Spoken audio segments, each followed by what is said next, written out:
ৰামেশ্বৰ তেলী ঈশ্বৰৰ নামত শপত লওঁ যে বিধিৰ দ্বাৰা স্থাপিত ভাৰতৰ সংবিধানৰ প্ৰতি মই প্ৰকৃত বিশ্বাস আৰু অনুগত্য পোষণ কৰিম। মই ভাৰতৰ সাৰ্বভৌমত্ব আৰু অখণ্ডতা অক্ষুণ্ণ ৰাখিম। মই অসমৰ এগৰাকী মন্ত্ৰী হিচাপে মোৰ কৰ্তব্য বিশ্বস্ততাৰে আৰু শুদ্ধ অন্তঃকৰণেৰে সম্পাদন কৰিম আৰু মই ভয় বা পক্ষপাত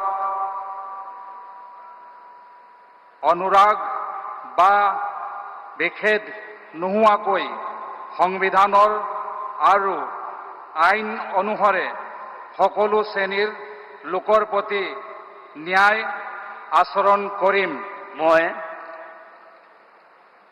মই ৰামেশ্বৰ তেলী ঈশ্বৰৰ নামত শপত লওঁ যে অসমৰ এগৰাকী মন্ত্ৰী হিচাপে মোৰ কৰ্তব্যৰ যথাযথ সম্পাদনৰ বাবে আৱশ্যক হোৱাৰ বাহিৰে মই এনে বিষয় যি অসমৰ এগৰাকী মন্ত্ৰী হিচাপে মোৰ বিবেচনাৰ বাবে